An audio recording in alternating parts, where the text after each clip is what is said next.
Hello there Virgo, welcome to my channel. I am the Soul Teacher. I'm here today to do your Pisces season reading.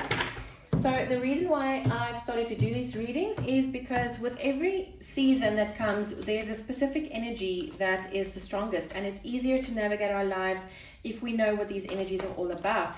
So Pisces season starts the 19th of February and it runs through to the 20th of March. So Virgo, let's see what is the strongest energy around you for Pisces season. And it's the same one that you got last time, I'm sure. Don't dim to fit in. How are you dimming your light in order to fit in? You're supposed to shine, Virgo. You're supposed to shine. Okay, so let's see, just for a little bit of info around the Pisces season. Pisces is the dreamer of the zodiac. So Pisces is a very soft-hearted sign.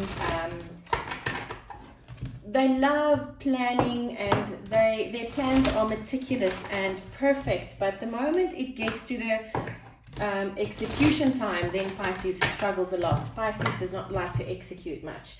So this is what all of this is about, to make sure that you don't stagnate, but that you can actually, third eye just jumped out, that you can actually execute the plans that you are guided to make. Rest and rejuvenate. Interesting. You've got quite a lot of jumpers here. And everything almost jumped out again, Virgo. That's interesting. I feel a little bit of erratic energy here. Interesting. Okay, so Virgo, let's see. Now this is the energy that's going to be the card that describes your energy the best during Pisces season. How to improve your self-confidence, an energy to channel to improve your communication, because that's also a Pisces difficulty, is they struggle to communicate because they are so soft. So they try to soften the blow for the person in front of them. And because they try to soften it, sometimes the message just does not get across. Okay, so how can you set healthy boundaries? How can you incorporate more masculine, divine masculine energies in your daily life? This is where the execution part comes through, where Pisces is not very good at. And a new way to express yourself creatively. When I say creatively, I don't talk about arts or whatever. I talk about the energy that you use to create your best life. Okay. So the first one is the card that describes you best during Pisces season. This is the Three of Swords, heartache and loss. This card is swords energy. If you go back on my channel a little bit, you'll see that I've done a Three of Swords reading. And this is where Three of Swords is not emotional energy, it's not cups. Swords is a mental energy.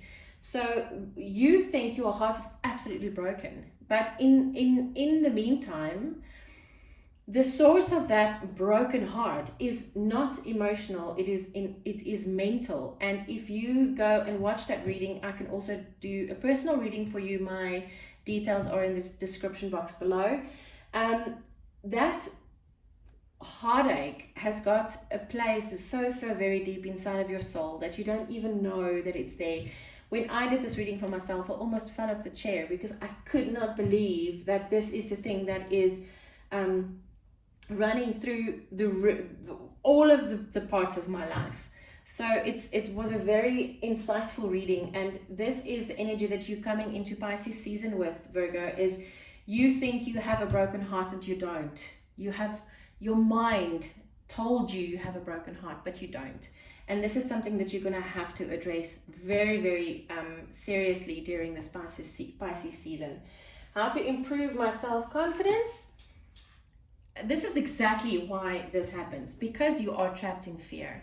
And when you're trapped in fear, it is debilitating. And that's why you can't shine your light. That's why you're trying to dim, because you don't want people to see you, because you are so trapped in fear. This is also swords energy. It is the Eight of Swords.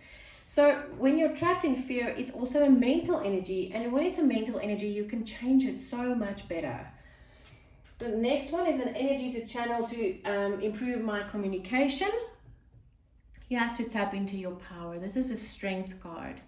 You have to realize you need to get up, Get going and get things done, Virgo. Otherwise, you're going to be trapped in this place for so much longer, and it's not necessary. Right, next one is how can you set healthy boundaries? Spiritual strength. Yes, absolutely. So what this says is there's a difference between boundaries and healthy boundaries. So what this tells you is you need to really hone in, and I said the same thing to Taurus. You need to find out, how do I feel when I am in this person's presence? How do I feel when I'm at work in my office? How do I feel when I'm in this situation?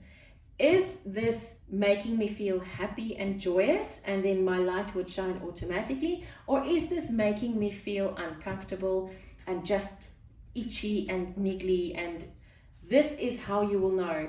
If you go and have coffee with someone and you feel, this person is draining me, I don't feel comfortable with this person, you don't feel that good vibe.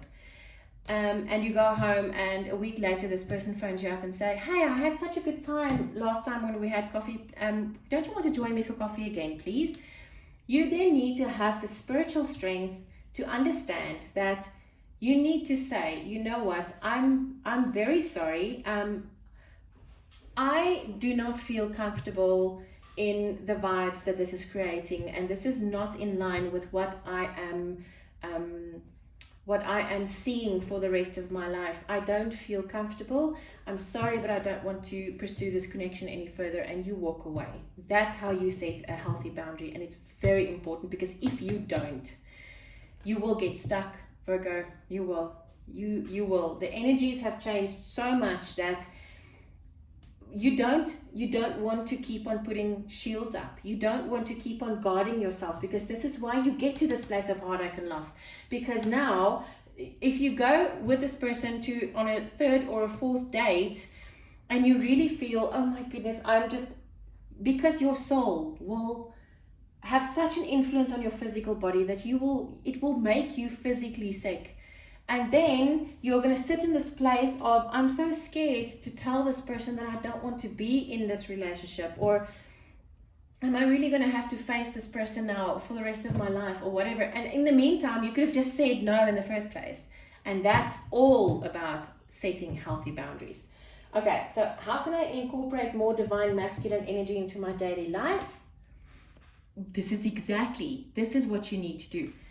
You have now learned the lesson that you've been with people that you didn't feel comfortable with, and you need to walk away from that. You need to take your energy back and say, I'm sorry, I don't feel this connection, I don't feel comfortable, I would like to leave. You have learned that lesson. So now go forward, move away, emotional withdrawal, take your energy back and start doing things differently.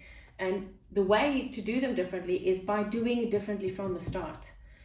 If you get home after the first date and you feel, I'm not sure, then by all means go on a second date. If on the second date you still feel that way, stay away. Just don't go. Just don't get involved in that relationship, and it's that easy.